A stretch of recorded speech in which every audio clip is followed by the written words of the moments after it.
Dalam video ini saya akan menjelaskan tentang konsep dasar dari graf, beserta jenis dan contoh-contohnya. Kemudian saya akan menjelaskan tentang graf pohon, beserta jenis-jenis dan penerapannya dalam kehidupan sehari-hari. Graf merupakan cabang ilmu matematika yang mempelajari struktur hubungan antara objek-objek yang disebut sebagai simpul atau node yang dihubungkan oleh sisi atau edge. Sederhananya, graf merupakan cara untuk menggambarkan hubungan antara objek-objek seperti orang, kota, atau benda dengan menggunakan titik atau simpul dan garis atau sisi. Simpul di sini adalah titik atau elemen dasar dalam graf yang biasanya mewakili objek atau entitas. Dalam notasi, simpul seringkali dilambangkan dengan huruf besar seperti V. Kemudian, sisi adalah hubungan antara dua simpul dalam graf. Sisi ini bisa berupa unidireksional atau arah atau bidireksional atau tanpa arah. Misalkan kita sedang mencari rute bus di dalam sebuah kota. Dalam contoh, titik-titik merupakan halte-halte bus dan garis-garis seperti garis tebal maupun garis putus-putus adalah rute bus yang menghubungkan halte-halte tersebut. Setiap rute bus menghubungkan satu halte ke halte lainnya. Dalam struktur graf ini menggambarkan bagaimana kita bisa berpindah dari satu halte ke halte lainnya dengan mengikuti jalur-jalur yang ada.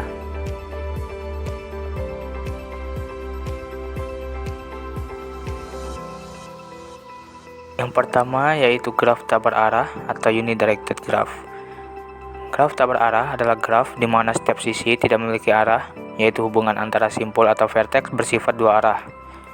Dalam graf ini, jika ada sisi antara simpul A dan B, maka perjalanan dari A ke B dan dari B ke A dianggap sama.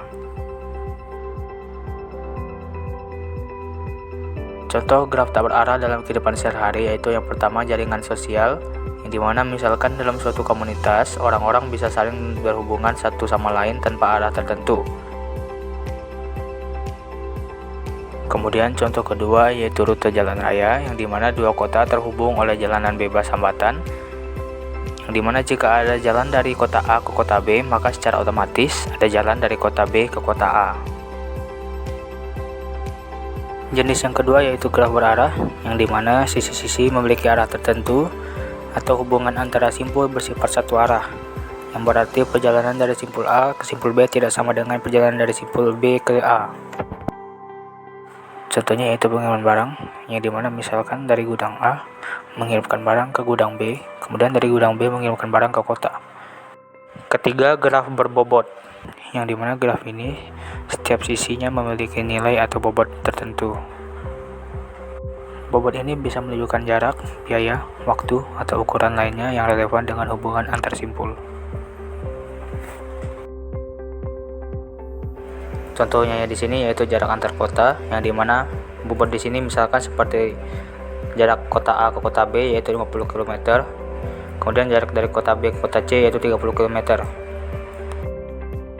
Kemudian jenis graf selanjutnya yaitu graf lengkap, yang dimana setiap pasangan simpul saling terhubung langsung dengan sisi, dan setiap simpul memiliki sisi yang menghubungkannya dengan semua simpul lainnya. Contohnya yaitu tim olahraga, yang dimana dalam sistem ini setiap tim bermain melawan semua tim lainnya sehingga semua pasangan tim saling terhubung atau saling berlawanan. Kelima adalah graf sederhana, yang dimana graf sederhana merupakan graf yang tidak mempunyai loop dan sisi rangkap. Ciri khas dari graf sederhana adalah graf yang tidak mempunyai rusuk ganda atau gelang.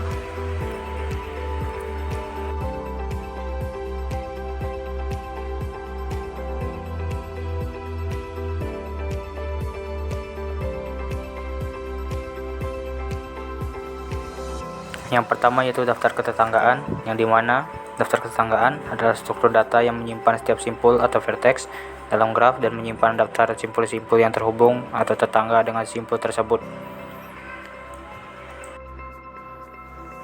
Kemudian ada matriks ketetanggaan, yang dimana baris dan kolom dari matriks mewakili simpul-simpul dalam graf. Setiap elemen dalam matriks menggambarkan apakah ada sisi antara dua simpul. Terakhir adalah daftar sisi, yang dimana daftar sisi adalah representasi graf di mana setiap sisi disimpan sebagai pasangan simpul yang terhubung. Ini adalah struktur data yang menyimpan pasangan simpul untuk setiap sisi dalam graf. Daftar ketetanggaan cocok untuk graf yang lebih sedikit dan efisien untuk mencari tetangga simpul. Kemudian, matriks ketetanggaan baik untuk graf dengan banyak sisi dan sangat cepat untuk memeriksa apakah dua simpul saling terhubung. Terakhir yaitu daftar sisi, lebih efektif digunakan karena paling sederhana untuk graf dengan sisi yang lebih sedikit, kemudian mudah digunakan jika hanya ingin melihat semua hubungan atau sisi, tetapi kurang efisien untuk operasi lain. Graf pohon adalah sebuah graf terhubung yang tidak mengandung sirkuit atau loop, yaitu tidak ada jalur siklik yang kembali ke simpul asalnya. Dalam kata lain, pohon adalah graf yang memiliki sifat terhubung dan merupakan graf akrilik, atau tidak ada siklus. Karakteristik dari graf pohon yaitu konsep n-1 untuk n simpul, yang berarti bahwa jumlah sisi dalam pohon selalu satu lebih sedikit dari jumlah simpul. Maksudnya, dalam pohon dengan n simpul, jumlah sisinya selalu n dikurang 1. Misalkan, pohon memiliki 5 simpul, maka jumlah sisinya adalah 5 dikurang 1, hasilnya adalah 4. Mengapa selalu n dikurang 1? Karena pohon adalah graf minimal terhubung, yang artinya semua simpul saling terhubung, dan pohon juga tidak memiliki sirkuit. Jika kita menambahkan lebih dari n dikurang 1 sisi, maka akan muncul sirkuit. Sebaliknya, jika jumlah sisi dikurangi dengan n dikurang 1, maka pohon tidak terhubung sepenuhnya. Karakteristik selanjutnya yaitu tepat satu jalur antara setiap pasangan simpul. Karena pohon adalah graf yang terhubung dan akrilik, maka antara setiap dua simpul dalam pohon hanya terdapat satu jalur yang menghubungkan kedua simpul tersebut. Karakteristik yang ketiga yaitu pohon memiliki banyak subpohon, yang dimana setiap pohon selalu mengandung subpohon yang lebih kecil yang merupakan bagian dari pohon tersebut.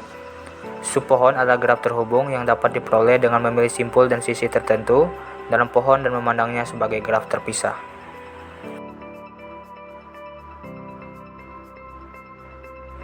Sifat pohon yang pertama yaitu satu jalur unik antara dua simpul, yang dimana sifat ini merupakan salah satu sifat utama pohon, bahwa antara setiap pasangan simpul terdapat hanya satu jalur yang menghubungkan mereka.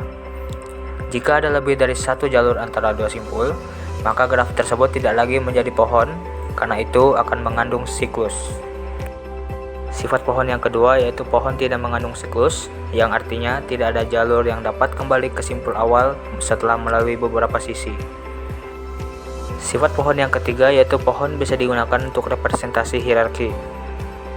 Sifat ini sering digunakan untuk merepresentasikan struktur hierarki, yang dimana setiap simpul memiliki satu atau lebih anak dan hanya ada satu induk untuk setiap simpul kecuali untuk simpul akar. Struktur ini sangat berguna dalam berbagai aplikasi yang membutuhkan organisasi atau pembagian yang terstruktur, seperti dalam file, struktur organisasi perusahaan, atau pohon keputusan.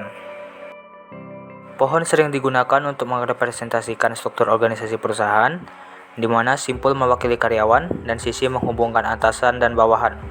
Dalam struktur ini, simpul akar bisa menjadi CEO atau pemimpin tertinggi, dan simpul lainnya akan mewakili manajer, supervisor, dan staff. Contoh selanjutnya yaitu pohon keputusan dalam pemrograman dan kecerdasan buatan. Di sini, setiap simpul mewakili pertanyaan atau keputusan, dan sisi mengarah ke pilihan berikutnya berdasarkan keputusan yang dibuat. Dalam pohon keputusan pemrograman ini, kita memulai dengan pertanyaan, apakah produk tersedia? Jika jawabannya ya, maka keputusan berikutnya adalah apakah produk tersebut murah atau mahal. Jika jawabannya tidak, kita akan memeriksa apakah ada stok atau tidak. Sekian dari saya, mohon maaf jika ada kesalahan maupun ketidakjelasan dalam penyampaian materi. Saya ucapkan terima kasih.